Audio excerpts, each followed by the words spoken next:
हरे Krishna. Mahabharat wisdom series के 4th session में आप सभी का स्वागत है। आज हम चर्चा करेंगे महाभारत के सेंट्रल फिगर का। सर्वप्रथम हमने पहले सेशन में बताया कि किस प्रकार से महाभारत एक केवल ऐतिहासिक और केवल किसी लोगों के दृष्टिकोण से माइथोलॉजिकल नहीं है, वे पूर्ण रूप से ऐतिहासिक है और ऐतिहासिक होने के साथ आध्यात्मिक गुण संपन्नता हमको देती है। और वो बतलाते हैं कि किस प्रकार से पूर्ण पुरुषोत्तम भगवान श्री कृष्ण का कोई व्यक्ति आश्रय किस प्रकार से ले सकते हैं। तो पूरे महाभारत में आपको 2 प्रकार के लोग मिलेंगे, भगवान कृष्ण के बातों को मानने वाले और उनका बात सुनकर धर्म का पालन करने वाले, और दूसरा जो उनके विपरीत कार्य करेंगे और अंत में उनका विनाश होगा।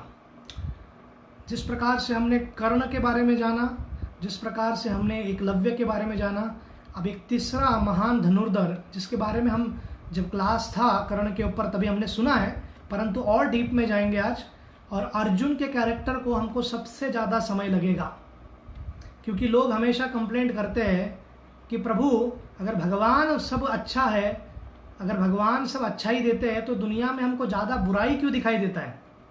तो इसका उत्तर सरल है कि जब हम एग्ज़ाम भी देते हैं, परीक्षा देते हैं, अगर समझो मल्टीपल चॉइस क्वेश्चन है और 5 चॉइस दिए गए तो उनमें से 4 गलत होते हैं और 1 सही होता है, तो कोई विद्यार्थी ये नहीं कह सकता शिक्षिका को कि आपने किस प्रकार का पेपर सेट किया है। 1 ही सही और 4 गलत, मतलब केवल 20% ही सही है, बाकी 80% गलत है, मैं पास कैसे होऊंगा, 40% पासिंग के लिए लगता है। तो इस प्रकार से प्रश्न नहीं कर सकता। जीवन में शिक्षिका जो है, वो टीचर जो है, वो ये पेपर सेट करने से पूर्व आपको शिक्षा भी देती है, और शिक्षा देते वक्त व्यक्ति को समझ में आना चाहिए कि कौन प्रकार से प्रश्नों को उत्तर देना है, कैसे देना है, ये पढ़ाई का अंग है। उसी प्रकार जीवन में बहुत बार हमारे आसपास ऐसे चीजें आएंगे जो हमको लगेगा कि विपरीत है, दुखद है और दुखदायी है, परंतु व्यक्ति को ये समझना चाहिए कि जब हम शास्त्रीय एजुकेशन लेते हैं, शास्त्र और गुरु का आश्रय लेते हैं, तो हमको क्लियर कट विजन मिलता है, जिस दर्शन से, और दर्शन माने केवल नेत्रों से देखना नहीं, वैदिक दर्शन मतलब कानों से सुनना, और कान से सुनने के बाद व्यक्ति जो कथा सुनते हैं उसको प्रैक्टिस में लाना। शुश्रूषु शब्ददानस्य वासुदेव कथा रुचि शान मत सेवया विप्रह पुण्य तीर्थ निषेवनात्। ध्यान पूर्वक कथा सुनने के बाद उन साधुओं की पुस्तक भागवत और व्यक्ति भागवत की सेवा करने के बाद व्यक्ति को वो प्रेम उनके हृदय में आता है। तो इसलिए हर एक व्यक्ति को, प्राणियों में हम देखते हैं कि एक झुंड में रहने की उनकी अभिलाषा होती है, कुछ इमोशंस भी शेयर करते हैं। हालांकि 20 लोगों में, प्राणियों में हम देखते हैं कि कभी कभी उनके बच्चों को ही खा लेते हैं, या सर्प का भी देखते हैं हम कि वो अपने अंडों को ही खा लेता है, परंतु फिर भी हमने बहुत सारे नेशनल ज्योग्राफिक चैनल हो या एनिमल प्लैनेट हो, मैंने एक फोटो कैप्चर किया था और उसको बहुत बड़ा पुरस्कार मिला। कि फोटो में इस प्रकार से है कि माधा जो हिरन है उसके गले को पकड़ लिया एक लेपर्ड ने, एक तेंदुए ने, और आगे दिखता है फोटो में कि बच्चा दौड़ रहा है या निकल गया है, तो माँ बच्चे की ओर देख रही है।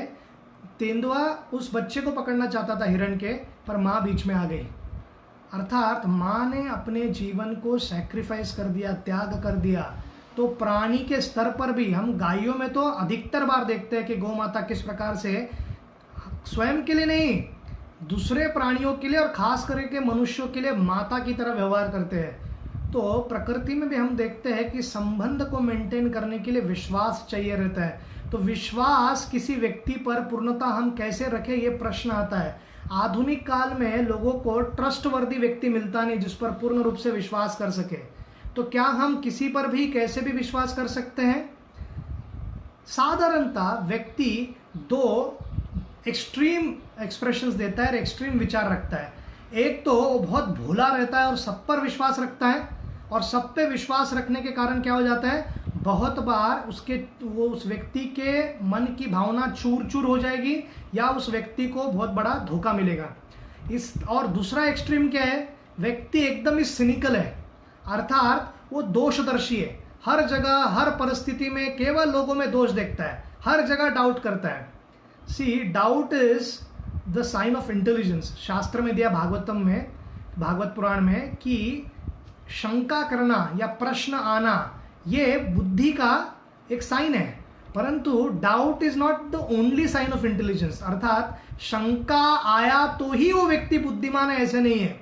हमारे स्कूल में ऐसा होता कि साधारणतः उस विद्यार्थी को चैप्टर होने के बाद टीचर पूछती थी एनी डाउट्स, तो एक लड़का हाथ ऊपर करता था बार बार लड़कियों को इम्प्रेस करने के लिए कि किस प्रकार से देखो मेरे को बहुत उत्तर आता है या प्रश्न आते हैं मुझे, तो अपने आप को बुद्धिमान समझते थे और उनको लगता था कि इस प्रकार से मैं लड़कियों को इम्प्रेस भी कर सकता हूँ। तो इन्होंने एक बार हाथ ऐसे ही उठा दिया, पर प्रश्न कुछ था नहीं, तो 2-4 मिनट तक खड़ा रहा पर आ करते रहा। बोलने का तात्पर्य क्या है, केवल जीवन भर हमको डाउट ही आते रहे तो उसका कोई अर्थ नहीं है। तो गाड़ी जिस प्रकार से हम चलाते हैं, हमारा जीवन समझो एक प्रवास है, एक यात्रा है, और हम गाड़ी चला रहे हैं चालक, तो उसमें जो हमारा ब्रेक है वो है डाउट, और जो एक्सेलरेटर है वो है विश्वास। एक है संशय, शंका, और एक है विश्वास। दोनों होना चाहिए, क्योंकि जब किसी पर भी कहां पर भी हम विश्वास करेंगे तो हमको धोखा दे सकते हैं। तो जांच कर व्यक्ति को विश्वास करना चाहिए, और शंका मन में आनी चाहिए कि व्यक्ति ऐसा व्यवहार क्यों कर रहा है, क्या कर रहे हैं, और इसके पीछे इसका हेतु क्या है। दूसरा, विश्वास पूर्ण रूप से होना चाहिए, इसलिए एक्सीलरेटर देते रहना चाहिए। परंतु कोई व्यक्ति सदैव अपने पाँव को ब्रेक पर रख दे तो क्या मिलेगा उसको, एक तो धुआं आएगा बहुत सारा पीछे से, और बहुत सारा धुआं आने के बाद गाड़ी केवल बड़ा आवाज करेगा, गिर गिर, और कुछ नहीं होगा। तो इसलिए व्यक्ति को ये जरूरी है कि दोनों को बैलेंस करना, कि कब ब्रेक दबाना है, कब एक्सेलरेटर लेना है, कब ब्रेक दबाना है, कब एक्सेलरेटर करना है। तो ऐसे ही जांच पड़ताल करके धीरे धीरे व्यक्ति को एक बार देखना चाहिए कि विश्वास करके देखते इस व्यक्ति पे विश्वास निभाता है क्या, और एक एक स्टेप से, बेबी स्टेप से, एक एक पद से व्यक्ति को विश्वास बढ़ता है, और फिर वो व्यक्ति पूर्णतः उस व्यक्ति पर विश्वास कर सकता है। पूरा महाभारत में विश्वास करने लायक ये पात्र है या नहीं, यही हम देखेंगे आगे, कि क्या कभी तो पांडव कौरव पर विश्वास कर सकते हैं क्योंकि वो दुष्ट है, और युधिष्ठिर महाराज का ऐसा मानना था कि हमको मौका देते रहना चाहिए।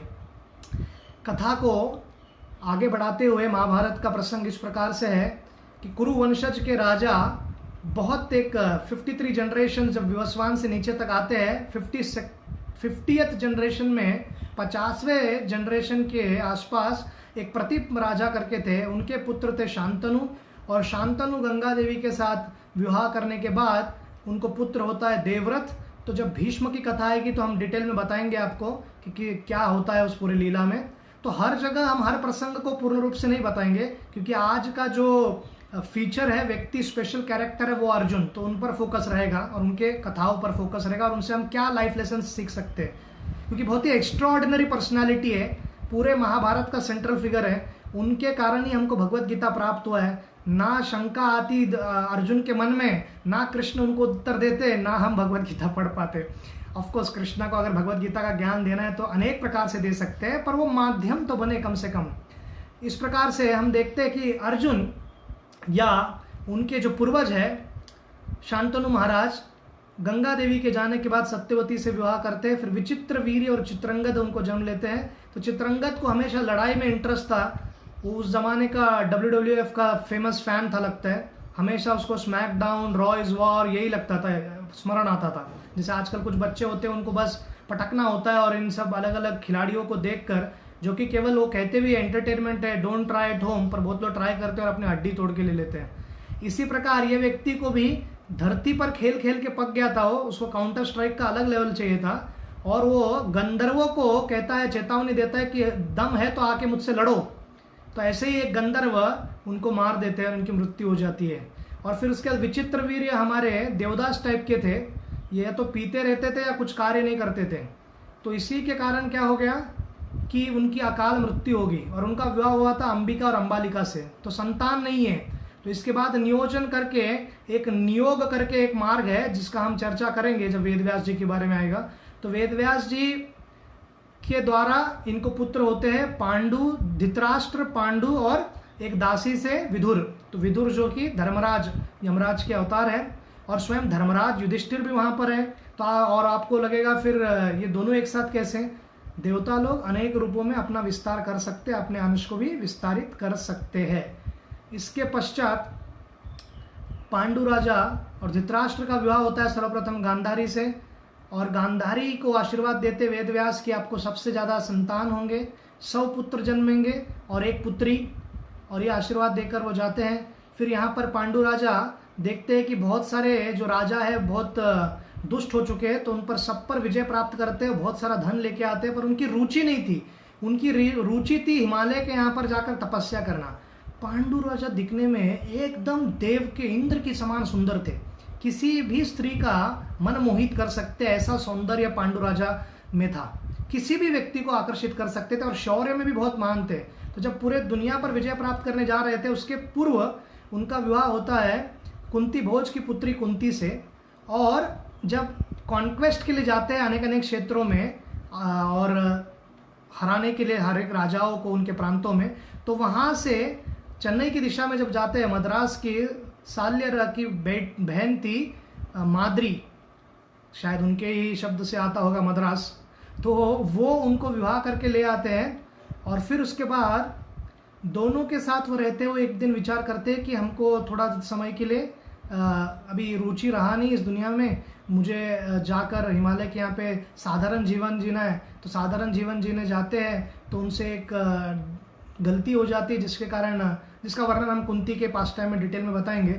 तो गलती होने के कारण उनको शाप मिलता है कि जब भी आप अपनी पत्नी से संग करोगे ऐसे विचार से, तो आपकी मृत्यु हो जाएगी। तो अब विचार कर रहे थे राजा पांडु कि हमको संतान नहीं है, अब ये हमारा तर्पण कौन देंगे, हमारे पूर्वजों को क्या होगा। बहुत बोलने के बाद, ऋषि मुनि से चर्चा करने के बाद, जैसे वेदव्यास ने नियोग मार्ग का उपयोग किया था, नियोग मार्ग क्या है हम आपको बताएंगे।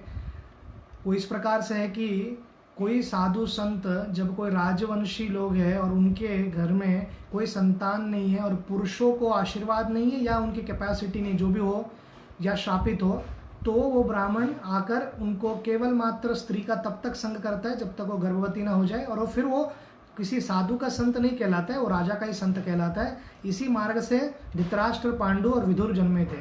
तो वो मार्ग जब कुंती को कहते तो बहुत बार बोलने के बाद कुंती उनको कहते कि आपके अलावा मुझे कोई और व्यक्ति का विचार भी नहीं करना, स्पर्श तो बहुत दूर तक रह गया।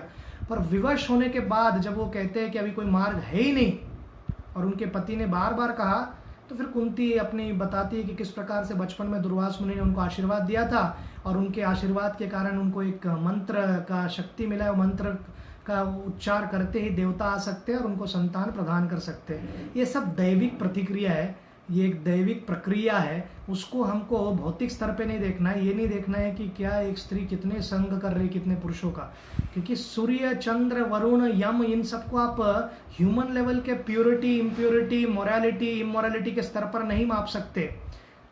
कर्मा धरती पर है, उनके लिए भी कुछ ना कुछ रिएक्शन आता है, पर हमारी तरह नहीं कि एवरी एक्शन के लिए कर्मा लगता है। वो शुद्ध महान भक्त है भगवान के, गलतियां उनसे भी होती है, परंतु उनकी शुद्धता के स्तर और भगवान के प्रति जो समर्पण की भावना है बहुत ऊंचे स्तर पर है।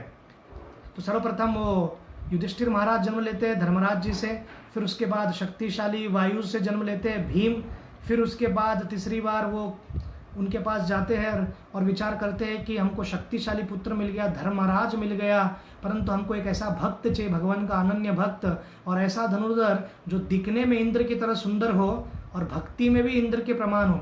हालांकि इंद्र का हम बहुत सारा उदाहरण देखते हैं शास्त्रों में कि बार बार वो गलतियां कर रहे हैं, परंतु हमको उनके प्रति कभी अपराध नहीं करना चाहिए, क्योंकि इंद्र का ट्रैक रिकॉर्ड है, जब भी यज्ञ करते हैं विष्णु स्वयं प्रकट होते हैं। तो हमारे कोई भी यज्ञ में अगर ऐसा कुछ हो जाए तो हमको इंद्र से हम सीख सकते हैं। भगवान इंद्र और ब्रह्मा और शिव जी से क्यों सिखाने का प्रयत्न करते हैं कि इतने पावरफुल लोग भी माया से ढक सकते हैं, माया के अधीन हो सकते हैं। तो हम आप सब जीवात्मा और कॉन्फिडेंट मत हो जाइए, या ऐसा मत समझिए कि थोड़ा साल आपने हरे कृष्ण महामंत्र का जप कर लिया, थोड़ा बहुत अध्ययन कर लिया, दीक्षा हो गया, आपका पहला दीक्षा हो गया, ब्राह्मण दीक्षा हो गया, अब हम वैकुंठ पहुंच गए, अब हमको कोई कुछ नहीं कर सकता है, माया हमको छू तक नहीं सकती है, क्योंकि हम अभी आध्यात्मिक हो चुके हैं। ऐसा बिल्कुल नहीं है। हर व्यक्ति को सदैव अलर्ट रहना है, सतर्क रहना है। कभी भी माया किसी को भी झपट कर पकड़ सकती है, और एक उच्चतम स्तर पर हम जो है श्रील प्रभुपाद की कृपा से उससे नीचे गिर सकते हैं पतित स्तर पर, फिर उठना बहुत मुश्किल है। फिर कब उठने का मौका मिलेगा, फिर कब साधु का संग मिलेगा, कुछ नहीं कह सकते। कृष्ण कहते हैं कि जो भक्त एक बार भी मेरी भक्ति करता है मैं उनको छोड़ता नहीं, पर भगवान ये हमको बताते हैं कि कितना जल्दी वापस लाते हैं। तो फिर क्यों इस ब्रह्मांड में घूमते रहना और दुख भोगना है। तो सतर्क रहना बहुत जरूरी है, अलर्ट रहना बहुत जरूरी है। तो ध्यान पूर्वक जप करना और ध्यान पूर्वक वैष्णव का आचार करते हुए हम अलर्ट रह सकते हैं। तो उसी प्रकार वो कुंती देवी प्रार्थना करती है इंद्रदेव के प्रति, और इंद्रदेव सामने आते हैं तो बहुत ही शर्मा कर कुंती देवी उनको कहती है कि मुझे आपसे संतान चाहिए। तो इंद्र तथास्तु कहते हैं और उनके संग से एक तेजस्वी पुत्र जन्म लेते हैं और पूरा आकाशवाणी होता है। सब देवता कहते हैं कि ये पुत्र विश्व का सबसे बड़ा धनुर्धर होगा, तीरंदाजी में सबसे अव्वल होगा, भगवान कृष्ण का महान भक्त बनेगा, इसके अलावा धर्म के प्रति निष्ठा होगी और ये सर्वगुण संपन्न होगा। तो ये सुनते ही सब प्रसन्न हो जाते हैं। फिर माद्री अपने पति को कहती है कि को वाइफ है, राइवल है, तो स्वाभाविक पर वो कैसे जाए उनके पास। पांडु को कहते हैं आप जाकर बताइए, ये हम डिटेल में बताएंगे जब कुंती का एपिसोड आएगा। तो फिर उनको नकुल और सहदेव करके पुत्र जन्म लेते हैं। बचपन में ही ये साधुओं के साथ रहकर बहुत सारी कलाएं सीखते हैं। ऐसा एक वर्णन है महाभारत में कि ये जो बच्चे लोग थे सिंह के गुफे के बाहर जाते थे और जोर से चिल्लाते थे और सिंह बाहर आएगा तो उनको कहते थे आ जाओ। तो आप कहते होंगे कि डरते नहीं थे क्या लोग, ये बहुत शक्तिशाली थे। तो सिंह वगैरह को भी बिल्ली के जैसे खेलते थे उनके साथ। तो हम भी देखते हैं रिसेंट हिस्ट्री में, ऐसा नहीं कि इम्पॉसिबल है, कि जो छत्रपति शिवाजी महाराज के पुत्र है संभाजी महाराज, तो ऐसा वर्णन है कि वो शेरों के साथ लड़ते थे। तो ऐसा राजपूतों में सब जगह ऐसे शौर्य लोग पैदा हुए हैं, तो 5000 वर्ष पूर्व ये पांडव क्यों नहीं कर सकते। तो एक बार पांडु राजा गलती से आलिंगन करते हैं माद्री को और उससे उनकी मृत्यु हो जाती है, और इसके बाद उनको पुनः वापस राज्य में आना पड़ता है। जब राज्य में आते हैं तो देखते हैं कि वातावरण पूर्ण प्रकार से बदल गया है, पहले की तरह कुछ रहा नहीं। हालांकि धृतराष्ट्र स्वागत भी करते हैं और दुख का वातावरण है, 12 दिन दुख मनाया जाता है। और जब दुख मनाया जाता है, पांडु राजा नहीं रहे, तो उसके कारण ये जो पांडव और कुंती है फ्लोर पे ही सोते थे। ये 12 दिन मनाने का उद्देश्य, मनाने का अर्थ है कि दुख क्यों मनाते थे, क्योंकि प्रेम उतना था, स्नेह उतना था। ये कोई एक्टिंग नहीं था, ये कोई ऐसा नहीं कि ड्रामा है, एक्चुअली कोई फीलिंग्स है। और उसके बाद इतने प्रेममयी सब वो लोग सेवा करने के बाद और ये सब कार्य 13वां दिन सब होने के बाद फिर बच्चों के बारे में सोचा जाता है कि इनके लिए क्या किया जाए। दुर्योधन देखते हैं दुशासन और उनके 100 भाइयों के साथ कि जैसे ही आ गए सेंटर ऑफ अट्रैक्शन हम हट गए। इस दुनिया में सबसे बड़ा समस्या यूनाइटेड नेशंस के स्तर पर हो या राज्य के स्तर पर हो भारत में, या परिवार के स्तर पर हो, हर जगह एक ही समस्या है, हर व्यक्ति को सेंटर ऑफ अट्रैक्शन बनना है। मैं केंद्र बिंदु बनना चाहता हूं, सब लोग मुझसे पूछे क्या करना है क्या नहीं करना है, मैं बताऊंगा लोगों को कैसे मार्गदर्शन होना चाहिए। तो we always want to be centre of attraction, हमको वो अटेंशन से दूर भागना ही है। और फिल्म स्टार्स तो ऐसे खड़े हो जाते हैं कैमरा के सामने जैसे वो पहली बार खड़ा हो रहे फोटो खिंचाने के लिए। क्यों? क्योंकि उनको पता है कि बेस्ट ऑफ द मैगजीन्स में आएगा। तो ये जो हमारी प्रवृत्ति है कि हमेशा हम फोकस में रहे, इससे हमने को थोड़ा बचना चाहिए, क्योंकि बहुत डेंजरस हो सकता है। क्यों? क्योंकि हम हमेशा रहेंगे नहीं। तेंदुलकर कितना भी महान खिलाड़ी क्यों ना हो, क्रिकेट के जगत में भी वो सेंटर ऑफ अट्रैक्शन नहीं रहा, ना ही गावस्कर रहा, ना ही डोनाल्ड ब्रैडमैन है। अभी क्रिकेट के जगत के अट्रैक्शन क्या है? जो रूट है, स्टीवन स्मिथ है, फिर विलियमसन है और विराट कोहली है, रोहित शर्मा है। तो ये भी कुछ समय के बाद नहीं रहेंगे। तो इस जगत में हमको सदैव याद रखना है कि जो भी यश मिलता है, जो भी अट्रैक्शन मिलता है, ये क्षणभंगुर है, शाश्वत काल के लिए रहने नहीं वाला है। पर दुर्योधन को ऐसा कुछ मानसिकता नहीं थी और दुर्योधन को जलन जलन बढ़ते गया और द्वेष में निर्माण हो गया। तो इतना द्वेष था उनको कि पूछो मत, कि उसकी सीमा, जब भीम का जब एपिसोड आएगा तो हम बताएंगे कि कितना द्वेष करते थे दुर्योधन भीम से और अन्य पांडवों से भी। अब सोच रहे थे भीम या भीष्म कि किस प्रकार से इन सारे बच्चों को शिक्षा दी जाए और किस स्तर पर इनको शिक्षा देने के बाद ठीक प्रकार से एजुकेशन प्रदान करना, ये बड़ों का कार्य था। और गुरुकुल में एजुकेशन सिस्टम में 64 आइटम्स जो है, आजकल के स्कूल्स में क्या है, अगर आप इंजीनियरिंग फील्ड में जा रहे हो तो केवल आपको इंजीनियरिंग का ज्ञान दिया जाता है, उसमें बहुत सारे फील्ड्स है और नथिंग अगेंस्ट इट, परंतु कोई अन्य क्षेत्रों का कोई ज्ञान नहीं होता है। कृष्ण जब अपने गुरु सांदीपनि मुनि के आश्रम में थे तो अनेक प्रकार के भाषाओं को सीख लिया था, मटका कैसे बनाना है, लोहार का क्या काम होता है, सब प्रकार की कलाएं उनका आती थी। परंतु क्षत्रिय उनका मेन गुण था, और बाण चलाना, तलवार चलाना और अन्य जो मार्शल आर्ट्स है उनको अच्छे से आता था। दे वर कॉल्ड क्षत्रियस। अगर किसी व्यक्ति का और कुछ इंक्लिनेशंस है, वेदर इज बॉर्न इन क्षत्रिय और नॉट क्षत्रिय फैमिली, फिर भी उस व्यक्ति को उसके गुण और कर्म के अनुसार निर्धारित किया जाता था कि ये व्यक्ति क्या बनेगा आगे जाके। हालांकि ऐसा बहुत कम होता था, क्योंकि क्षत्राणी मूड की पत्नी और क्षत्रिय मूड का पति दोनों एक साथ आएंगे, तो जब वो संग करेंगे तो ऐसा ही जीवात्मा वीर्य से आएगा जो ये क्षत्रिय हो। तो ये सिस्टम था, इसलिए वर्णाश्रम सिस्टम परफेक्ट था। इसलिए जन्म से जो भी व्यक्ति हो वो क्षत्रिय है, ब्राह्मण है, तभी कहा जाता था। 99.9% टाइम करेक्ट होता था। So birth is important but not all important. जन्म महत्वपूर्ण है पर सब कुछ नहीं है, जैसे हमने एकलव्य के दृष्टिकोण से बताया। पर इसका अर्थ ये नहीं कि जन्म इंपॉर्टेंट ही नहीं बिल्कुल। तो दो एक्सट्रीम कभी नहीं लेना चाहिए। जो सिस्टम था वर्णाश्रम का, ऐसे नहीं कि जन्म के आधार पर होना चाहिए, गुण और कर्म के आधार पर होना चाहिए, सही है। उसी प्रकार इनको ट्रेनिंग मिले और ये क्षत्रिय निपुण हो जाए, इसलिए गुरु को ढूंढ रहे थे। तो कृपाचार्य कुछ सिखा रहे थे।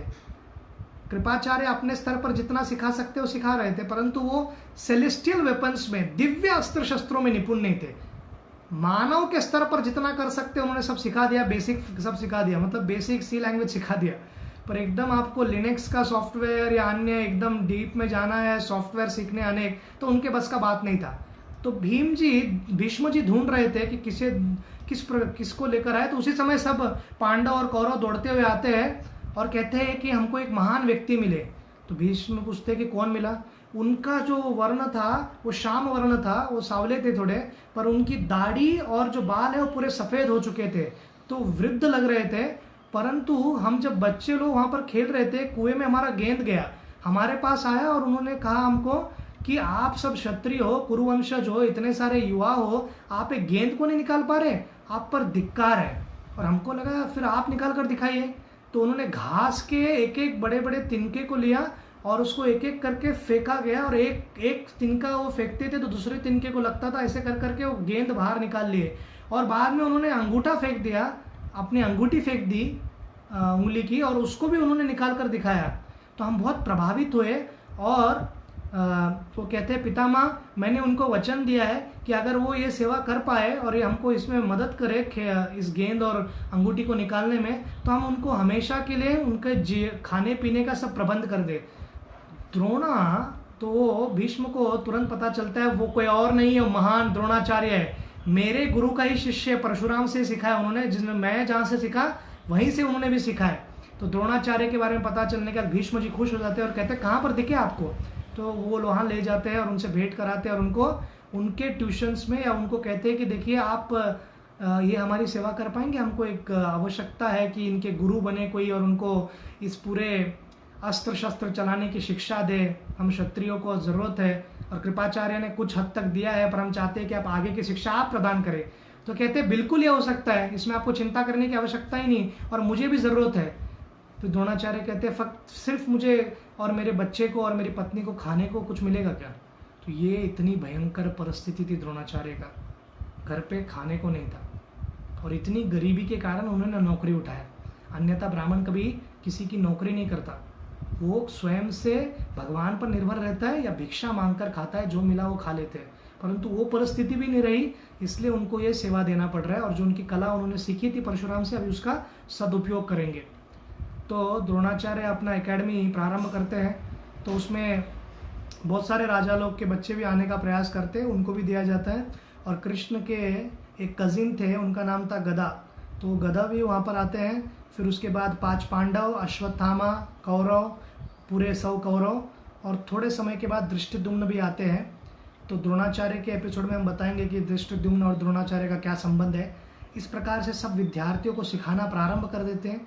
और किसी भी स्कूल में, किसी भी एकेडमी में, अभी मिल्स करके एक स्प्रिंटर जो जमाइका के एक कोच है और बहुत ही सॉलिड कोच है, बहुत सारे कोच है विश्व जगत में जो एथलीट्स को ट्रेन करते हैं, पर मिल्स के अंडर इस जगत पे या इस धरती पे सबसे तेज 100 मीटर दौड़ने वाले सब कलाकार जो भी निकले उनके अंडर ही निकला। वो उस यूसेन बोल्ट क्यों ना हो, विश्व का नंबर 1 व्यक्ति जिन्होंने 9.58 डाला है, टाइमिंग्स 100 मीटर में, या वो योहान ब्लेक क्यों ना हो जिनका रिकॉर्ड है 9.62, या वो कोई जिमी कार्टर क्यों ना हो, फिर या अन्य कोई व्यक्ति वॉरेन वॉरियर क्यों ना हो। ये सभी 4 टॉप 10 के रनर्स थे 100-200 मीटर में हिस्ट्री के इतिहास में। ये सभी लोगों ने एक ही समय पे एक ही व्यक्ति के अंडर ट्रेनिंग लिया, पर उनको अगर आप एक्सटर्नली देखोगे मिल्स को तो एकदम जाड़ा वाला व्यक्ति है। तो आप कहोगे यार ये इतना मोटू है, खुद भी भाग पाएगा क्या, पता नहीं, इनको कैसे ट्रेन करता था। अनुभव। वो हर एक एथलीट, हर एक क्रिकेटर अच्छा कोच ही बन सकता है ऐसा जरूरी नहीं है। तेंदुलकर बहुत महान कोच बन पाएगा ऐसा जरूरी नहीं था, और तेंदुलकर जब खेलते थे अच्छा कैप्टन भी बन पाया, कभी ऐसा हुआ नहीं।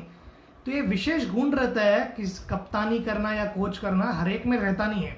तो उसी प्रकार द्रोणाचार्य सब शास्त्रों में निपुण भी थे और परफेक्ट कोच भी थे, और ये कोचिंग वो प्रारंभ करते हैं, और हर एक विद्यार्थी अपने अपने दृष्टिकोण से अच्छा कार्य कर रहे थे। पर दुर्योधन देखते थे कि पांडव उनसे हमेशा एक्सेल करते थे, और दुर्योधन अगर टफ भी पड़ जाए तो हमेशा अर्जुन फर्स्ट आता था।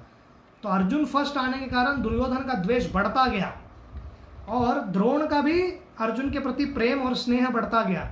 फिर उसके बाद एक बार अपने पुत्र अश्वत्थामा को कुछ स्पेशल सिखाने के लिए वो क्या करते हैं कि मटका, सबको मटका देते हैं और उसमें पानी भर कर ले आओ कहते हैं, और जो मटके का जो मुंह है उसका जो साइज है वो बढ़ा देते हैं ताकि पानी जल्दी भरे अश्वत्थामा को इस प्रकार का मटका देते। परंतु अर्जुन इतने निपुण थे दिव्य अस्त्र शस्त्र चलाने में भी कि वो अस्त्र से पानी भरकर पहले पहुंच जाते हैं। द्रोणाचार्य उनको आलिंगन करते हैं और उनको पता चलता है कि इसको सीखने की बहुत भूख है। किसी भी व्यक्ति को टैलेंट जो है ना, अर्जुन गिफ्टेड था, कोई डाउट नहीं इसमें, इंद्र का पुत्र है, गिफ्टेड है, परंतु केवल गिफ्टेड होके कोई बनता नहीं है। बहुत लोगों को रॉ टैलेंट रहता है पर वो बहुत अच्छे खिलाड़ी बन पाते हैं या कलाकार बन पाते हैं, बिजनेसमैन बन जाते हैं, ऐसा नहीं है। स्टार्ट अच्छा मिलता है लोग को और बाद में गायब हो जाते हैं। कितने तो लोग हैं हम जानते हैं दुनिया में कि वो आते हैं और फिर लुप्त हो जाते हैं। पर यहाँ पर किसी को भी रुकना है, टैलेंट जो भी मिला है आपको, कला मिली है, रॉ टैलेंट, उसको मेहनत लगता है फिर। तो जब रिटायर होने के बाद यूसेन बोल्ट को पूछा गया, मेरा ये पसंद उदाहरण क्यों है, क्योंकि व्यक्ति ने कुछ ऐसा हासिल किया है न भूतो न भविष्यति की तरह। बहुत मुश्किल हो जाएगा किसी भी व्यक्ति को वो रिकॉर्ड को तोड़ने के लिए, मानवीय स्तर पर असंभव है। वो व्यक्ति को पूछा गया कि आप रिटायर हो गए, अभी क्या चाहते हो। उन्होंने कहा पिछले 15 सालों से मैं सुबह उठकर इतना मेहनत करता था, और जब 2015 से और 2016 के बीच जब मैं अपने ढलान पर था करियर के, तो मैंने 1 साल में इतना मेहनत किया कि हर दिन मेहनत करने के बाद उल्टियाँ किया करता था। मैं इतना एग्जर्ट करता था बॉडी को, और वो सब मेरे को अभी करना नहीं पड़ेगा। सुबह उठकर मेरे को ये सोचना नहीं पड़ेगा कि कितना भागना है, कितना मेहनत करना है, और मुझको वो नहीं खाना है, ये नहीं खाना है, फैट नहीं खाना है, जंक खाना है, आराम से देखूंगा, मूवी देखूंगा और मजा करूंगा, ऐसा वो कह रहा था। तो मेहनत तो की थी ना, पर उसने बहुत, तब जाके उनको फल प्राप्त हुआ। उसी प्रकार अर्जुन दिन रात मेहनत करते थे। तो गुरुकुल में एक बार रात्रि के समय उन्होंने प्रैक्टिस करते करते भूल गए थे प्रसाद खाना, तो प्रसादम ले रहे थे, और प्रसादम लेते वक्त वो जो चिमनी का लाइट था, दिया था, उसमें खा रहे थे। हवा आने के कारण वो बुझ जाता है, और बुझने के बाद भी वो दिया का प्रकाश फिर भी वो खाए जा रहे थे। फिर वो अर्जुन चिंतन, हम साधारण क्या विचार करेंगे, टेस्टी यार, अच्छा है, खा सकते हैं। वो क्या विचार कर रहे थे, अगर मैं खाना खा सकता हूँ रात्रि में बिना प्रकाश का, प्रसाद खा सकता हूँ, तो मैं प्रैक्टिस भी कर सकता हूँ। तो दिन रात प्रैक्टिस करने लगे। और वो सवय सची भी कहते हैं उनको। सवय सची मतलब दोनों हाथों से वो धनुष बाण चला सकते थे, राइट लेफ्ट दोनों। विचार कीजिए, दोनों हाथों से। तो इतने एक्सपर्ट थे वो, और निपुण हो गए। फिर एक दिन टेस्ट लेने का प्रयत्न किया द्रोणाचार्य ने। उन्होंने कहा यहाँ पर आओ युधिष्ठिर, सामने क्या दिखता है आपको। तो युधिष्ठिर महाराज को हमेशा सत्यवादी थे, धार्मिक थे। उन्होंने कहा मुझे गुरुजी आप दिख रहे हो, मुझे पूरे पांडव दिख रहे हैं, कौरव दिख रहे हैं, मुझे पेड़ दिख रहा है, मुझे पेड़ पर पत्तियां दिख रही है, फल दिख रहे हैं, पक्षी दिख रहे हैं। फिर द्रोणाचार्य उनको कहते पीछे आ जाओ। फिर दुर्योधन को बुलाते। दुर्योधन को लगता है कि इनसे ज़्यादा अगर मैं बोल दिया तो मेरे को ज़्यादा अवार्ड मिलेगा क्या। तो कहते हैं कि मुझे वो दिख रहा है, ये दिख रहा है, सब दिख रहे हैं। निशाना लगाना था पक्षी पर। फिर ऐसे कर करके सब व्यक्ति अलग अलग गलत गलत उत्तर देते हैं। यहाँ पर जब अर्जुन को पूछा जाता है तो अर्जुन कहते हैं कि केवल पक्षी।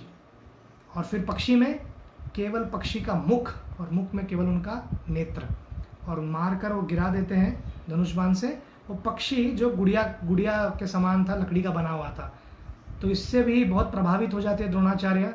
और एक बार द्रोणाचार्य अपने शिष्यों का परीक्षा लेने के लिए हो या वास्तविकता में, गंगा में जैसे उतरते हैं बहुत सारे मगरमच्छ आ जाते हैं और उनके एक मगरमच्छ उनके पाँव को पकड़ लेता है। तो बहुत सारे जो शिष्य वो सोचने लगते हैं कि क्या करे, और किसी को कुछ समझ में नहीं आता है। अर्जुन तब तक अपने धनुष बाण को लेकर मगरमच्छ के टुकड़े टुकड़े कर देता है, और फिर द्रोणाचार्य बाहर आते हैं और फिर उनको एक जगह लेके जाकर एकांत में कहते हैं कि आज मैं तुमको दिव्य अस्त्र दूंगा, तुमने मेरे को पूर्ण रूप से प्रसन्न किया, और उनको ब्रह्मास्त्र का दिव्य अस्त्र देते हैं। और कहते हैं कि परंतु ये ब्रह्मास्त्र को कभी भी अर्जुन किसी भी नॉर्मल परिस्थिति में उपयोग मत करना। जब कोई दिव्य अस्त्र का उपयोग करेगा आप पर जिससे आपकी मृत्यु हो सकती है, तभी ब्रह्मास्त्र का उपयोग करना, अन्यथा ये ब्रह्मांड जल जाएगा, ब्रह्मांड या पूर्ण पृथ्वी कम से कम नष्ट हो जाएगी। तो कृपा करके इसका उपयोग कैसे करना है आप जानिए। तो अश्वत्थामा को भी सिखा रहे थे, पर अश्वत्थामा क्लास में सो गया रहेगा, इसलिए ब्रह्मास्त्र कैसे छोड़ना है वही सीखता है, रिट्रीव कैसे करना है आता नहीं। इसलिए बहुत बार कथाओं में सोना नहीं चाहिए, कथाओं में सोने से बहुत नुकसान हो जाता है। अभिमन्यु भी जब माँ के गर्भ में था, सुभद्रा जी अर्जुन के मुख से कथा सुन रही थी, पर कथा सुनते सुनते नींद लग गया। कथा में नींद लगना ये स्वाभाविक है, पर कभी कभी कुछ सेक्शन हम मिस कर दे तो हमको बहुत उसका भरपाई भी करना पड़ सकता है भविष्य में। तो अर्जुन को ब्रह्मास्त्र प्राप्त हो गया, शिक्षा प्राप्त की, और ये सब लोग निपुण हो गए। हमारे युधिष्ठिर जी जावलिन में निपुण हो गए, भीम जी गदा में निपुण हो गए, और गदा चलाने में ये भी बहुत निपुण थे हमारे दुर्योधन, और टैलेंट्स बहुत ज़्यादा था, और भीम में शक्ति बहुत थी। भीम सभी उनके कौरवों को कहते थे कि आप पेड़ पर चढ़ जाओ, और सबको नीचे से पेड़ हिलाते थे और सब एक एक करके कौरव नीचे गिरते थे तो इस प्रकार के सब नटखट कार्य किया करते थे भीम, इसलिए द्वेष ज़्यादा था दुर्योधन को भीम के प्रति। अर्जुन के प्रति तो था ही, पर भीम के प्रति बहुत अधिक था। तो इस प्रकार से जब वो ग्रेजुएट होने का उनका समय आता है, कुछ ही समय बता है, समझो 1 सेमेस्टर बचा है, तो उनको कहा जाता है कि आप अपने प्रदर्शन दिखाइए। तो एक बहुत बड़े स्टेडियम में बुलाया जाता है और अनेक लोग अपना अपने प्रदर्शन दिखाते हैं, अश्वत्थामा, कौरव और दुर्योधन की शक्ति को भी दिखाया जाता है। तो दुर्योधन जब एरिना में आते हैं तो कुछ लोग उल्लास से, जो शकुनी है ये है, सब खुश हो जाते हैं। परंतु जब अर्जुन की एंट्री होती है तो पूरा स्टेडियम में 100% लोग धृतराष्ट्र को छोड़कर सब ताली बजाते हैं, और धृतराष्ट्र को और द्वेषी वो दुर्योधन एंड हिज ब्रदर्स, वो पार्टी को छोड़कर, मतलब धृतराष्ट्र एंड सन्स कंपनी को छोड़कर बाकी सब ताली बजाते हैं। तो धृतराष्ट्र पूछता है संजय को क्या हुआ, तो कहते हैं कि हमारे अर्जुन जी आए, इसलिए लोग प्रभाव है, उनको पता है अर्जुन क्या दिखाएंगे अभी कल आए। तो कहा मेरा बेटा है तो कोई ताली नहीं बजाए, तो उसको अंदर से बुरा लग गया तो उसको खुशी नहीं मिली धृतराष्ट्र को, क्योंकि धृतराष्ट्र जो आसक्ति रहता है ना, उसका मेन थॉट प्रोसेस क्या रहता है, उनको मिल गया मेरे बेटे को क्यों नहीं, ये हमेशा का समस्या रहा है। तो इस धृतराष्ट्र का यहाँ से माइंडसेट चेंज हो गया। पहला इतना उनका नेगेटिव नहीं था, पर अपने पुत्रों को वो देखते हैं कि मैं अंधा था इसलिए मैं राजा नहीं बन पाया, कम से कम अभी लग रहा है कि पांडु नहीं दुर्योधन बन जाएगा, और वो अभिलाषा से जी रहे थे। परंतु अभी ये इनके बच्चे इतने निपुण हैं हर चीज़ों में, तो लगता है अभी ये भी हमको नहीं मिलने वाला, ये भी हमको हमारे जीवन के नसीब में है ही नहीं ये सब, तो ऐसे सोच रहे थे हो। तो उसी क्षण ये युधिष्ठिर हमारे जो अर्जुन है सब प्रकार के लीलाओं का प्रदर्शन करते हैं, और ये देखकर सब स्तब्ध हो जाते हैं। पर एक अचानक एक युवा आता है और सब लोग को लगता है समझो कोई पहाड़ टूटने का आवाज़ आ रहा है, और वो जैसे ही लैंड करता है और एकदम सुंदर दिखने वाला व्यक्ति कवच के साथ, वो कहता है कि मैं भी प्रदर्शन करना चाहता हूँ। तो उनको दिया जाता है परमिशन, वो कहते हैं कि मैं अर्जुन से उत्तम करके दिखा सकता हूँ, और वो प्रदर्शन अपने दिखाते हैं। तो सब लोग प्रभावित होते, पर उत्तम नहीं कर पाते, उनके बराबर कर पाते अर्जुन के। फिर उसके बाद कृपाचार्य उनको पूछते हैं कि आपका बैकग्राउंड क्या है, तो जो सर को झुका लेते हैं, और हम जानते हैं कि किस प्रकार से दुर्योधन उनको अंग प्रदेश का राजा घोषित करते हैं, और कहते हैं कि जन्म इम्पोर्टेंट नहीं है, शेर है, शेर कोई बकरी से थोड़ी ना जन्म लिया होगा, ये शेर की तरह है, शेर का ही पुत्र, अगर नहीं है तो मैंने उनको राजा घोषित कर दिया। दुर्योधन राजा नहीं था फिर भी घोषित कर दिया। मतलब आप बोल रहे हैं जैसे कि ये महाराष्ट्र आपको दे दिया मैंने, जबकि आपका महाराष्ट्र नहीं, 1 BHK फ्लैट आपका है महाराष्ट्र में, और आप पूरे महाराष्ट्र को किसी को दे दो, तो ऐसा हो सकता है कि ऐसा ही कुछ दुर्योधन ने कार्य किया। इसी प्रकार अभी कर्ण और दुर्योधन में मैत्री बढ़ गई, और end of the day Gurukul के बाद गुरु दक्षिणा देना पड़ता है। तो एकलव्य के केस में हम देखते हैं कि देखो शिष्य, वो कैसे एकलव्य कहते हैं कि मैं आपका शिष्य हूँ, पर गुरु एक्सेप्ट करना चाहिए आपको शिष्य। हम गुरु को एक्सेप्ट नहीं करते, हमने गुरु को क्वालिफाई नहीं किया, मैं आपको गुरु बनाता हूँ, आप पे मेहरबानी करता हूँ, ऐसा सिस्टम नहीं है। गुरु हमको हमारे पे उपकार करता है कि हमको शिष्य बनाकर, ये सिस्टम से। परंतु यहाँ पर हम देखते हैं कि पूर्ण रूप से शिक्षा प्राप्त करने के बाद गुरु दक्षिणा देने की जब बारी आती है, तो द्रोणाचार्य के एपिसोड में हम आपको क्लियर कट बताएंगे कि किस प्रकार से द्रोण और द्रुपद की एक बहुत बड़ी शत्रुता थी। वो शत्रुता क्यों आई, वो हम बताएंगे जब द्रोण का एपिसोड आएगा। तो कहते हैं कि द्रोण कहते हैं कि द्रुपद को बंदी बनाओ, तो कौरव कहते हैं हम जाएंगे। तो पहले जाते हैं, द्रुपद उनको हरा के भगा देते हैं, उसमें कर्ण भी जाता है, कर्ण भी हार कर भाग जाता है, और दुर्योधन भी सब। फिर उसके बाद पांडव जाते हैं, और मेन पांडव में भीम और अर्जुन लड़ने लगते हैं। तो द्रुपद बहुत ही शक्तिशाली थे, द्रुपद के सेनापति थे सत्यजीत, और सत्यजीत आक्रमण करते हैं, और सत्यजीत और अर्जुन के बीच बहुत देर तक युद्ध चलता है। बाद में अर्जुन दिव्यास्त्र का उपयोग करके वो रथ को तोड़ देते हैं, घोड़ों को मार देते हैं, और वो नीचे गिर जाते हैं। तो आप बहुत बार कहते होंगे घोड़ों को बेचारे को क्यों मारते हैं, कोलेटरल डैमेज है, युद्ध में है तो होता ही है, पर युद्ध में मरने के कारण उनकी जो गति है फास्ट हो जाती है मनुष्य योनि के आने तक। तो ये व्यक्ति नीचे गिरने के बाद सत्यजीत को पूर्ण रूप से हरा देते, पर प्राण नहीं लेते उनका, और फिर द्रुपद के साथ युद्ध करते और द्रुपद को हरा देते हैं, और अपने तलवार लेकर द्रुपद के गर्दन पर रख देते हैं, और भीम को कहते हैं बंद कर दो युद्ध, क्योंकि राजा बंदी हो गया, तो अभी काहे का लड़ना है। तो सब सैनिक लोग डर के मारे भाग जाते हैं, अपने हथियार डाल देते हैं। और फिर उसके बाद द्रोण वहाँ पर आते हैं और कहते हैं कैसा लग रहा है आपको, आपके पास तो कुछ राज्य भी नहीं है, मेरे से मैत्री करोगे, आप मित्र बनोगे मेरे, पर आप मेरे मित्र कैसे बन सकते हो, आप तो भिखारी हो आज। तो एक काम करते हैं, उत्तर का जो राज्य है मैं ले लेता हूँ, दक्षिण का मेरा राज्य मैं तुमको दे देता हूँ, और ये ले लो।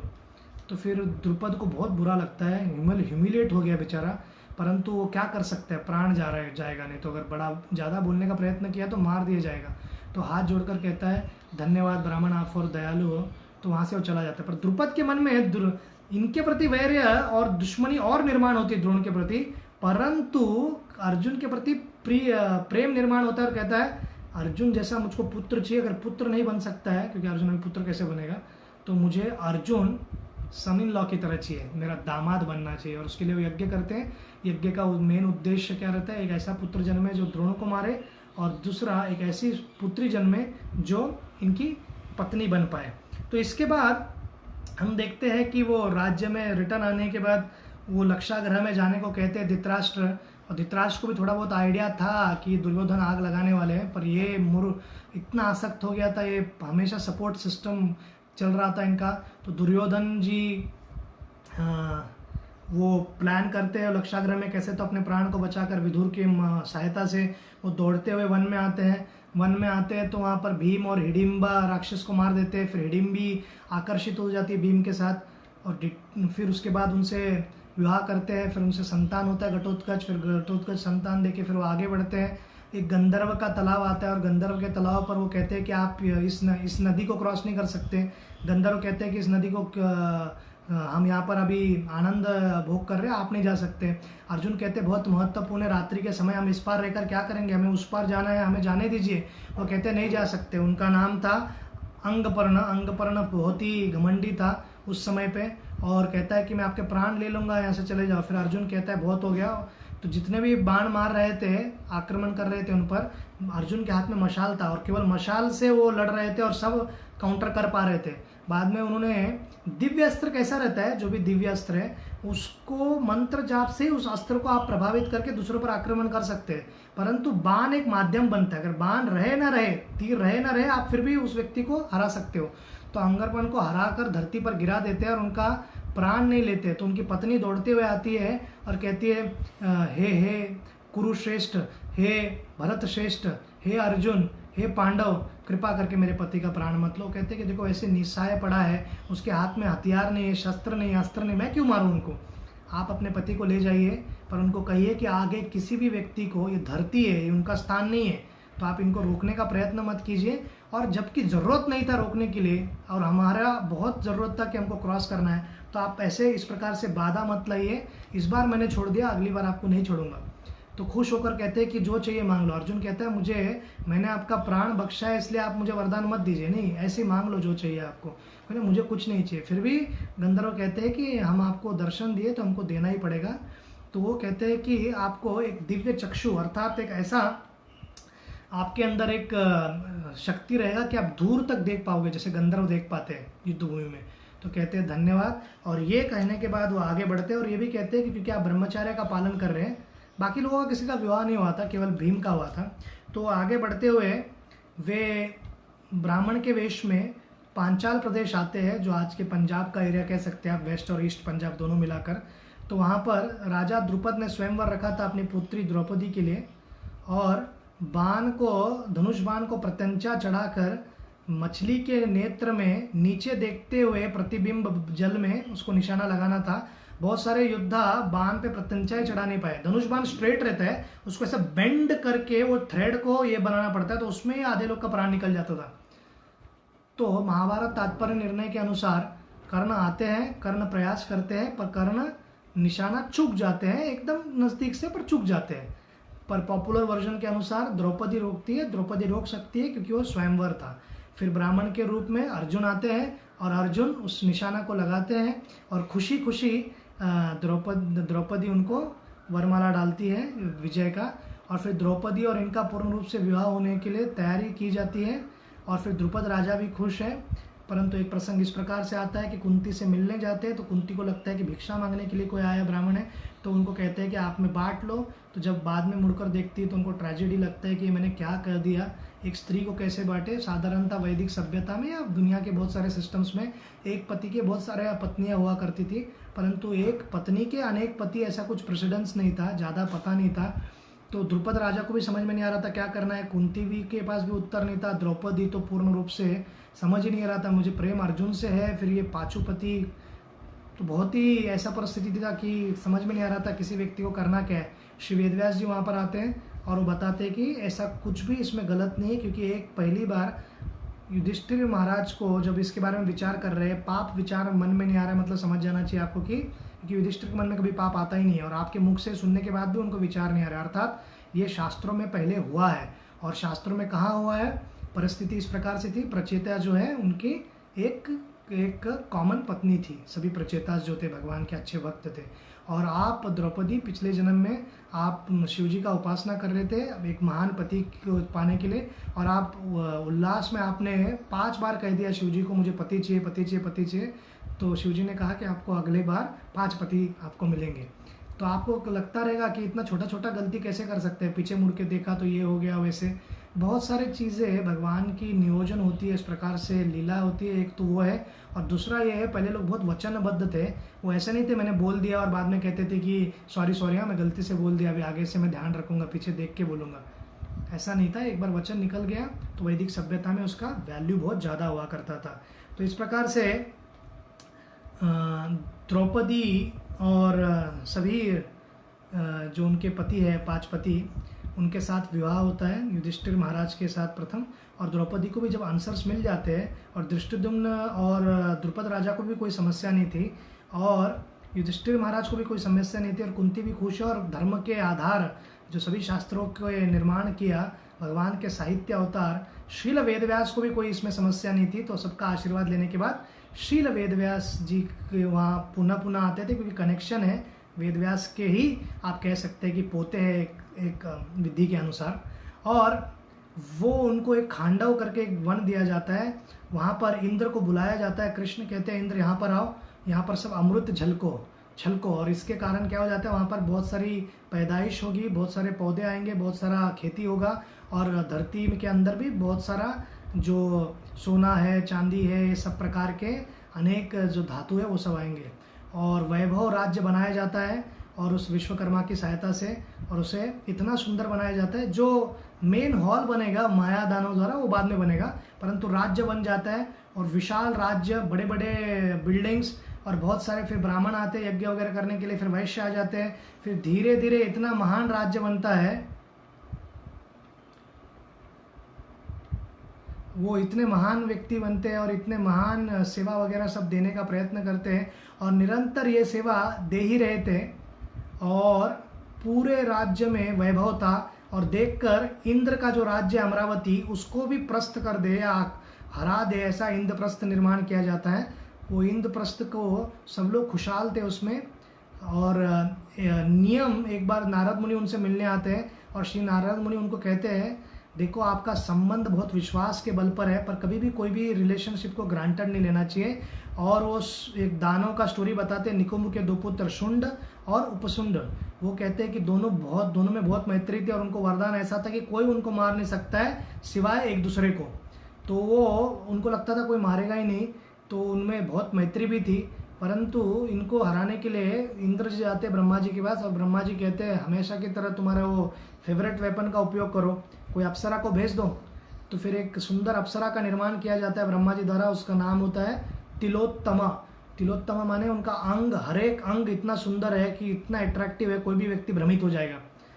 तो तिलोत्तमा जब धरती पर जाती है, दोनों एक साथ देखते हैं और दोनों एक साथ एक दूसरे को कहते हैं तुम्हारी भाभी। तो एक दूसरे के बीच झगड़ा हो जाता है और दोनों एक दूसरे को मारते पीटते, इतना मारते हैं कि दोनों का प्राण चला जाता है।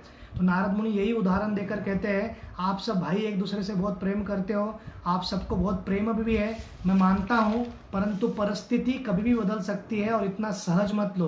तो एक नियम बनाओ जो मैं आपको बताता हूँ। तो नारद मुनि बताते हैं कि एक द्रौपदी के साथ एक ही व्यक्ति, आप 5 पुत्रों में एक पुत्र, एक भाई उनके साथ प्राइवेसी में रहेंगे 1 वर्ष के लिए।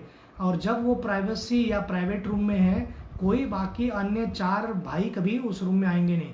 अर्थात द्रौपदी के साथ संग करने का मौका उन 5 में से एक व्यक्ति को 5 साल में एक बार ही आएगा और अन्य कोई समय पे बिल्कुल नहीं आएगा। इसलिए बहुत ज़रूरी ये है जानना कि हम इसको पद्धत को बनाने के बाद, इस सिस्टम्स को बनाने के बाद, इसका कार्य करने के बाद वे पालन करना प्रारंभ करते हैं। परंतु एक बार एक ब्राह्मण के बहुत सारे जो गाय है और यज्ञ करने की जो सामग्री है वो कोई लुटेरा या चोर या डाकू ले जाता है और वो दौड़ते हुए आता है अर्जुन के पास और अर्जुन को कहता है कि मेरी सहायता करो। पर अर्जुन का वो धनुष युधिष्ठिर के कक्ष में था और युधिष्ठिर के कक्ष में होने के उस वक्त प्राइवेट समय में, उस समय युधिष्ठिर महाराज का 1 वर्ष का वो टर्म था। तो अब मैं कैसे जाऊँ? तो बहुत सोचते और ब्राह्मण कहने लगता है आप क्षत्रिय हो, आपको मेरी रक्षा करनी चाहिए। तो बहुत बोलने के बाद वो कहता है ठीक है मैं जाता हूँ और मुझे श्राप मिलेगा तो भी।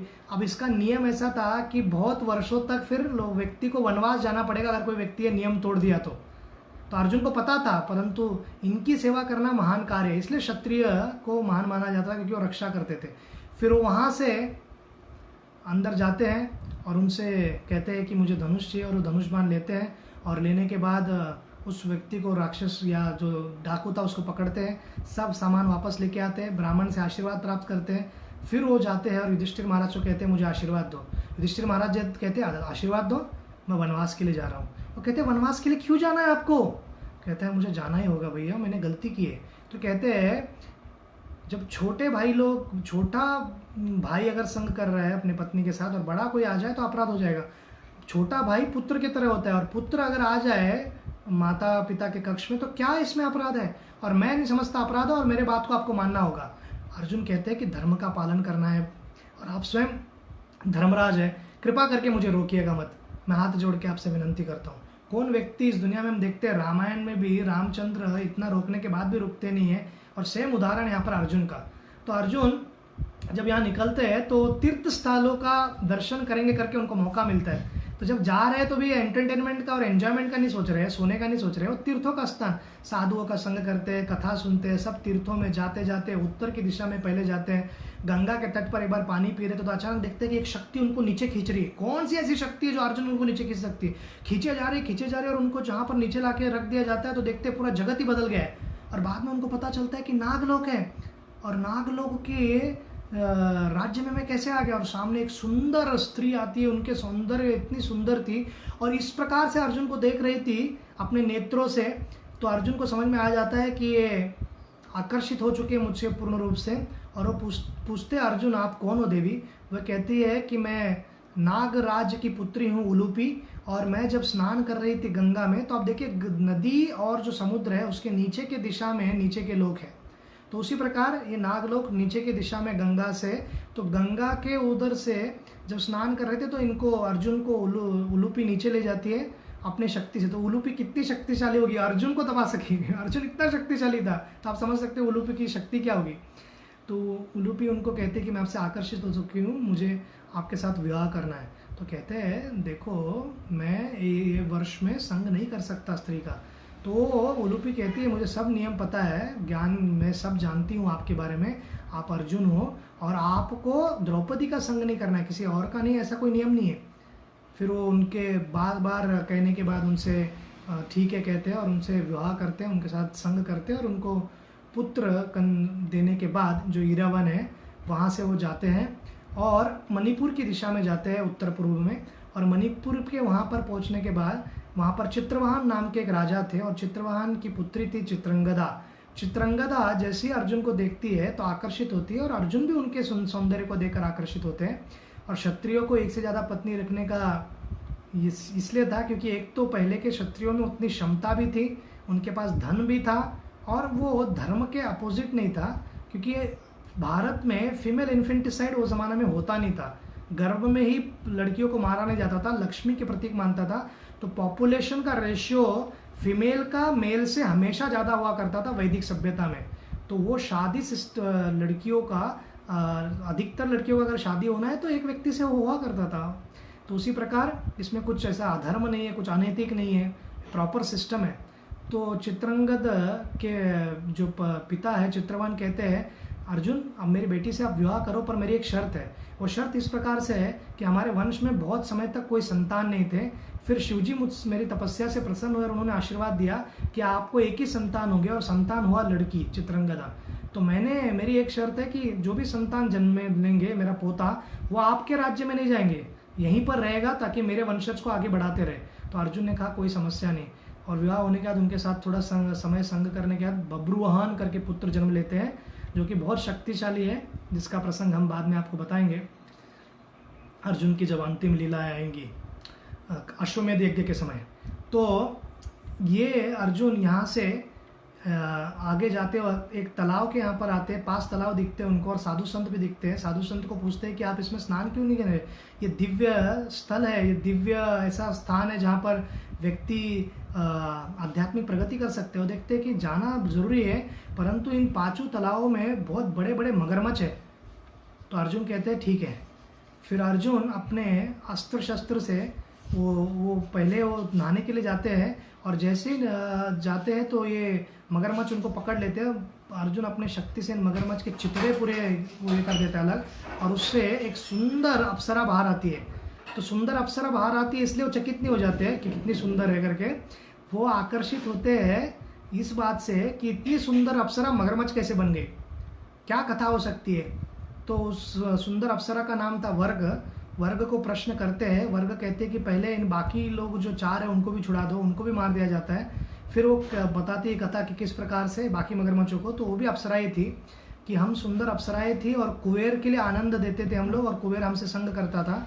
परंतु एक बार कुबेर के मार्ग में जाते वक्त कुबेर से मिलने के लिए हमने देखा है कि एक सुंदर ब्राह्मण बहुत ही तेजस्वी और बहुत दिखने में बहुत आकर्षित करने वाला, उनको देखकर हमको स्वयं को कामुक भावना आई और हमको आकर्षित करने के लिए अलग अलग नृत्य करने लगे। उन्होंने नेत्र खोला और देखा कि किस प्रकार से खींचने का प्रयत्न कर रहे हैं इंद्र तृप्ति की ओर। तो उनको बहुत गुस्सा आया और उन्होंने हमको श्राप दिया और कहा जिस प्रकार से मुझे खींचने का प्रयत्न कर रहे हो उसी प्रकार से आप मगरमच्छ बन जाओ, और जो भी साधु कभी भी या कोई भी व्यक्ति आपके तालाब में आएगा वहाँ पर आप उनको खींचते रहो और ये पाप उनको खींचने का मारने का ब्राह्मणों का आप पर चढ़ता रहेगा। वो कहते हैं कि मुझे क्षमा कर दो, इतना बड़ा हमको आप श्राप मत दीजिए ब्राह्मण जी, कुछ तो कृपा कीजिए। तो कहते हैं ठीक है, एक महान शूरवीर आएगा और उस शूरवीर आपको इससे मुक्त करेगा। तो वर्गा कहती है कि आपने हमें मुक्त कर दिया, बहुत बहुत धन्यवाद, और उनको आशीर्वाद देकर ऊपर की दिशा में वो ये जो सभी अप्सराएं चली जाती है। फिर अपने आखिरी समय, उनके जो वनवास का समय था, एग्जाइल था, उसमें कुछ ही समय बचा था, तो वो जाते हैं प्रभास क्षेत्र में। प्रभास क्षेत्र आता है गुजरात की एरिया में, और वहाँ पर द्वारका में राजधानी थी कृष्ण की, और कृष्ण और ये यदु और ये जुड़े हुए थे क्योंकि उनकी बुआ थी कुंती कृष्ण की। तो उसी प्रकार वो वहाँ पर जब जाते हैं तो साधु की भेष में थे। अभी वो वस्त्र भी उनके साधु की तरह थे। और एक अपूर्व साधु करके होता है। अपूर्व साधु का अर्थ है कि वो व्यक्ति कुछ समय के लिए ऑस्टेरिटी करता है तो भगवा डाल सकता है। तो कुछ ब्रह्मचारी भी ऐसे होते हैं कि कुछ समय के लिए उनको ब्रह्मचार्य का पालन करना होता है। वो सदैव शाश्वत भीष्म की तरह नहीं रह या कोई और सन्यासियों की तरह नहीं रहना चाहते हैं, तो वो भगवा डाल सकते। तो ऐसा नहीं कि अर्जुन भगवा डाल के कोई गलत कार्य कर रहा है। तो साधु के रूप में जब वहाँ पर आते हैं, कृष्ण से मिलते हैं, डायरेक्टली महल में नहीं जाते, पहले कृष्ण से मिलने जाते हैं। और अर्जुन को एक और इंटरेस्ट था, क्योंकि मैंने कहा था कृष्ण का एक चचेरा भाई जो कजिन है गदा, वो वहाँ पर रहता था। और उस अर्जुन को हमेशा कृष्ण और अनेक लोगों के बारे में लीलाएं बताता था वृंदावन का। और ये बताते हुए वो सुभद्रा के बारे में भी वर्णन करता था। तो सुभद्रा के सुशीलता, उनके गुणवान स्वभाव को, उनके सौंदर्य को सुनकर अर्जुन आकर्षित हुए थे।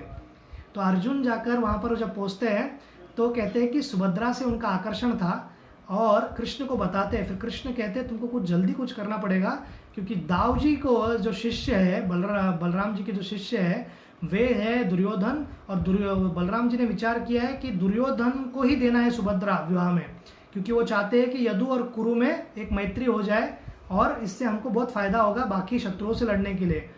तो जब इनको पता चलता है तो वो जाकर बलराम जी के पास जाते हैं। बलराम जी देखते हैं कि साधु आए, बहुत भोले है दाऊ जी। तो कहते हैं कि आपको अच्छे कक्ष में रखना चाहिए। तो उनको सेवा किया जाता है, बहुत सारे सेवक लगाते हैं। चातुर्मास्य का समय था तो 4 महीना वहीं पर रुकते हैं। तो सुभद्रा देवी बहुत बार सेवा करती थी। तो सुभद्रा देवी उनको देखकर विचार करती थी, क्योंकि उनको देखते उनके प्रति आकर्षण हुआ। तो सुभद्रा देवी को लगा मुझे किसी के प्रति आकर्षण हो रहा है और ये भी मुझे ऐसे देख रहा है, ऐसा लग नहीं रहा है साधु है, लगता है साधु को भी इस आश्रम में रहने की इच्छा रही नहीं और बहुत प्रेम आ रहा है इनके हृदय में। तो सोचती थी मुझे इससे आकर्षण कैसे हो रहा है। ऐसा आकर्षण तो केवल मुझको अर्जुन से होना चाहिए, जिनके बारे में बचपन से मैं सुना करती थी कृष्ण द्वारा। तो मुझे बस इनसे आकर्षण होना चाहिए। तो ये व्यक्ति से क्यों आकर्षण हो रहा है। तो बहुत समय तक ऐसे विचार करती थी। पर धीरे धीरे दोनों के बीच जो प्रेम है, आकर्षण बढ़ते गया। इनके बीच कुछ और गलत ये नहीं हुआ, परंतु केवल आकर्षण था। तो ये समझना बहुत ज़रूरी है। और ये कोई आराम से सब राजमहल में नहीं रहते थे। एक कक्ष दिया गया था, वो कक्ष में तपस्या के साथ ही रहा करते थे अर्जुन। तो अपनी वनवास को छोड़ा नहीं उन्होंने। बाद में जब फिर कृष्ण कहते कि अभी समय जा रहा है और यहाँ रैवत पर्वत पर सब पूजा पाठ करेंगे, आप रथ पर आकर सुभद्रा देवी को ले जाइए। तो क्षत्रियों में अनेक अनेक प्रकार के विवाह है। एक गंधर्व विवाह भी होता है। तो एक विवाह एक विवाह इस प्रकार से है कि आप स्वयंवर में जीत जाओ। दूसरा है एक विवाह इससे है कि आप जिस कन्या को पसंद करते हैं उनकी भी पसंद हो, तो आप उनको रथ पर बैठाकर लेके जा सकते हो अपने शौर्य को दिखाते हुए। तो बहुत बार ये पहले मैं लीला समाप्त करता हूँ, फिर उसके ऊपर एक्सप्लेनेशन देता हूँ ऐसा क्यों। फिर अर्जुन सिंह की तरह आते हैं और अपना शिकार जिस प्रकार से सिंह उठा लेता है वैसा सुभद्रा देवी को उठाते हैं। और सुभद्रा देवी को ये कार्य होने से पूर्व कृष्ण मिलते और कहते हैं कि देखो तुमको बलराम जी कह रहे हैं कि दुर्योधन से विवाह करना है। तो दुर्योधन का जैसे ही नाम लेते हैं सुभद्रा देवी अपना नाक टेढ़ा करती है, मुंह टेढ़ा करती है और कहती है उससे नहीं करना है, बहुत दुष्ट है और मुझे अच्छा नहीं लगता है। तो फिर वो कहते किससे विवाह करना है तुमको। तो कहते हैं कि वो जो साधु आए, बोले साधु से कैसे कर सकती हो। फिर कृष्ण कहने लगता है कि वो साधु नहीं है, वो अर्जुन ही है। जैसे अर्जुन कहते हैं हवे में कूदती है, दोनों हाथों से ताली मारती है और बहुत खुश होती है सुभद्रा और कृष्ण का बहुत ही घनिष्ठ संबंध था, बहुत प्रेम था। तो वो कहते हैं कि फिर क्या करना है।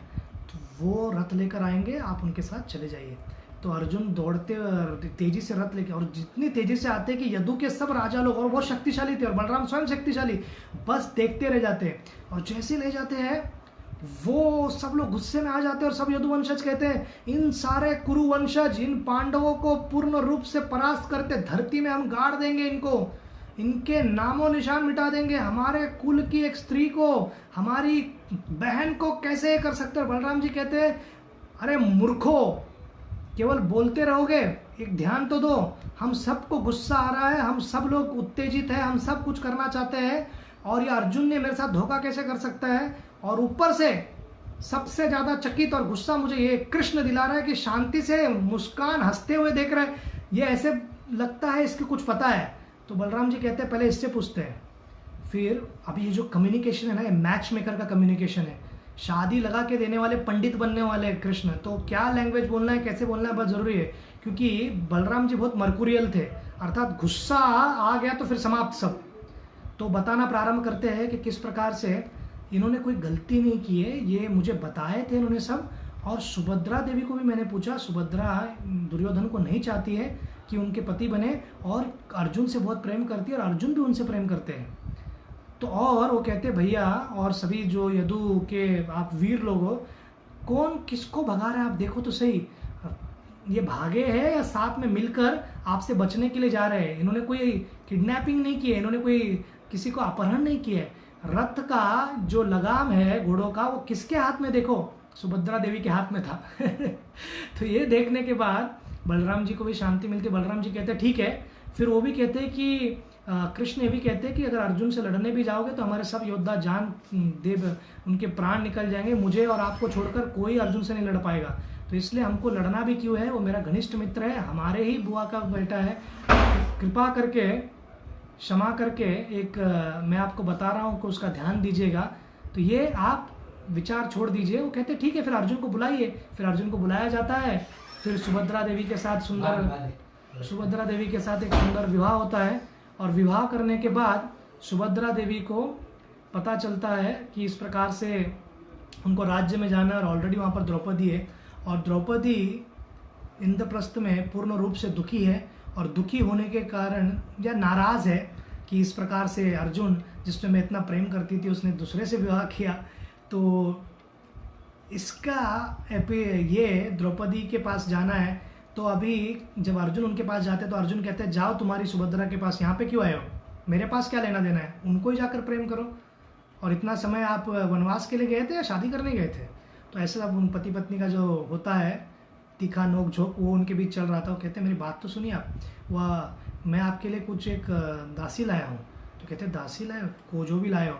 तो कृष्ण की बहुत महान भक्त थी द्रौपदी। तो सुभद्रा देवी को गोपी के रूप में, जैसा गोबर उठाते ना, इतना सिंपल ड्रेस डाल के हाथ में सब गोबर वगैरह लगा हुआ है ऐसे करके वो बुलाते हैं उनको अंदर। और जब वो अंदर आते हैं और उनको उनके चेहरे को देखकर, उनके स्वभाव को देखकर, उनके शालीनता को देखकर द्रौपदी का गुस्सा पूरा ठंडा हो जाता है। बोलते हैं आप कौन है। तो जैसे ही पूछते हैं आप कौन है, वो बहुत चुने हुए शब्दों का उपयोग करती है। वो ये नहीं कहती है कि मैं सुभद्रा हूँ अर्जुन की पत्नी और तुम्हारी सौत, फाइटिंग चालू नहीं कराती है। वो कहती है मैं सुभद्रा हूँ आपकी दास, पहले कहती है मैं आपकी सेवक दासी, आपको जीवन भर सेवा करने के लिए आई हूँ, मेरा नाम है सुभद्रा और मैं कृष्ण की बहन हूँ। कृष्ण की बहन हूँ बोलना बहुत सिग्निफिकेंट था। कृष्ण से जिसका भी संबंध है वो द्रौपदी को बहुत प्रिय है। तो उनको आलिंगन करती है द्रौपदी और कहते हैं आप मेरे दासी नहीं हो, आप मेरे साथ रहिए, हम एक दूसरे को आनंद में रहेंगे और अपने स्वामी अर्जुन का साथ में मिलकर सेवा करेंगे। ऐसे करके वो प्रेम पूर्वक रहते हैं। अभी बहुत सारे तर्क वितर्क करने वाले लोगों को बहुत मन में प्रश्न आता है कि साधु का वेश पहनकर, साधु का ये रूप पहनकर ये किस प्रकार से ये दुष्ट कार्य कैसे कर सकते हैं और ये कैसे किसी को शोभा देता है कार्य करना, अभी हमको समझना है। और किस प्रकार अर्जुन अगर महान भक्त है तो एक स्त्री के सौंदर्य से कैसे आकर्षित हो गए।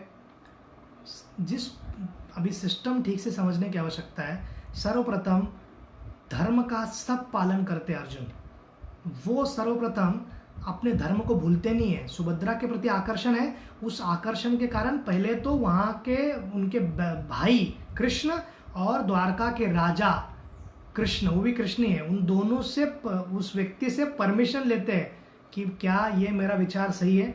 कृष्ण का परमिशन मिलता है, फिर उसके बाद वो आगे बढ़ते हैं उस रिलेशनशिप में। दूसरा, शादी करना है और मैं ये विचार कर रहा हूँ इनको साथ में ले आने का, वो विचार जो है पहले युधिष्ठिर महाराज को किसी गुप्तचर के माध्यम से, दूत के माध्यम से खबर पहुंचाते हैं।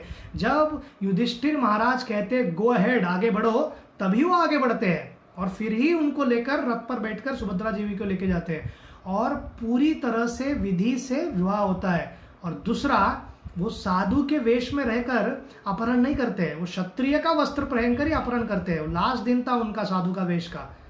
तो साधु के वेश में अगर कोई व्यक्ति ऐसा कार्य करे तो बिल्कुल निश्चित रूप से बुरी बात है और व्यक्ति को प्रयत्न करना चाहिए कि वो न करे। परंतु अपूर्व ब्रह्मचारी करके एक सिस्टम है जिसमें व्यक्ति कुछ समय तक साधु के वस्त्र में रहकर प्रैक्टिस कर सकता है और फिर गृहस्थ आश्रम में एंटर कर सकता है और उसमें कोई भी गलत नहीं है। और शाश्वत रूप से हम देखते हैं गुरुकुल में भी व्यक्ति को भगवा या अन्य वस्त्र दिए जाते थे जो स्टूडेंट्स हुआ करते थे, फिर उसके बाद वो गृहस्थ बनते थे। तो अर्जुन कहीं पर भी धर्म का अवहेलना नहीं कर रहे, धर्म के विरोध में कोई भी कार्य ऐसा नहीं कर रहे जो धर्म के अगेंस्ट हो। तो इस बात को समझने की आवश्यकता है। और दूसरा स्तर कि ये महान भक्त है भगवान के, तो कैसे सुंदरियों से आकर्षित हो रहे, एक एक करके उलूपी हुआ, फिर चित्रंगद हुआ। अगर कोई धार्मिक है, इसका अर्थ नहीं कि उसको भौतिक जो शरीर है और भौतिक आकांक्षाएं हवा में नष्ट हो जाती है। काम भावना धर्म के अनुसार हो और धर्म के पालन करके हो तो कृष्ण कहते हैं मैं स्वयं हूं गीता में। तो इसलिए अर्जुन का जो आकर्षण है इन खास करके सुभद्रा के प्रति, वो एक धर्म अर्थ काम मोक्ष के स्तर पर जब कार्य होता है तो उसके आधार पर है। वो जिस प्रकार से कृष्ण एक क्षत्रिय का रोल निभा रहे हैं भगवान होने के बाद भी और सब नियम का पालन कर रहे हैं, वैसे भगवान के महान अनन्य भक्त है। और दो स्तर पे हमको देखना चाहिए पांडवों को, एक शुद्ध भक्तों के स्तर पर और एक क्षत्रिय है जो धर्म अर्थ काम मोक्ष का स्तर पर, मतलब कर्मकांड के स्तर पर। धर्म का कार्य मतलब जो शास्त्रों में दिया है उसको विधि को फॉलो करना। शास्त्रों में दिया है बड़ों का आशीर्वाद लेकर ही आप शादी कर सकते हो, वो पूरा फॉलो किया इन्होंने सिस्टमैटिकली। किसने? अर्जुन ने। सेकंड अर्थ। अर्थ माने केवल फाइनेंशियल नहीं, अर्थ माने मटेरियल सेटिस्फैक्शन। भौतिक स्तर पे जो भी आपको इच्छा है वो पूर्ण होनी चाहिए, संतुष्टि होनी चाहिए और बाकी डेवलपमेंट भी होना चाहिए। और काम मतलब केवल इंद्र तृप्ति नहीं, हर प्रकार का सुख जो भौतिक स्तर पर हो सकता है उसकी प्राप्ति। तो ये सब व्यक्ति को जब मिलता है तो उसका होलिस्टिक उसका जीवन रहता है और खुश रह सकता है। और ये हक है हर एक व्यक्ति का, वो शुद्ध भक्त भी क्यों ना, धार्मिक भी क्यों ना हो। धार्मिक है इसलिए शरीर नहीं, ऐसा थोड़ी ना, भूख नहीं लगेगा और शरीर की इच्छा नहीं रहेगी, कामुक भावना नहीं रहेगा। पर अगर समझो किसी के प्रति आकर्षण है और कामुक भावना है, वो आपको धर्म से दूर लेके जाता है, कृष्ण से दूर लेके जाता है, दैट इज वो गलत है, बाकी गलत नहीं है। तो विधि के अनुसार उन्होंने कार्य किया और ये सब धार्मिक है और कुछ भी इसमें गलत नहीं है। और इस प्रकार से सुभद्रा देवी के साथ, द्रौपदी के साथ इंद्रप्रस्थ में वो रह रहे हैं और उस खांडव में और क्या क्या विकास होगा, किस प्रकार से अर्जुन का जीवन ऐसे ही आगे बढ़ते रहेगा, ये सब जानने के लिए हम मिलेंगे ठीक 9 बजे कल सुबह। और आपने ध्यानपूर्वक सुना, इसके लिए आप सभी का धन्यवाद। श्री कृष्ण भगवान की जय, श्रील प्रभुपाद की जय। हरे कृष्णा।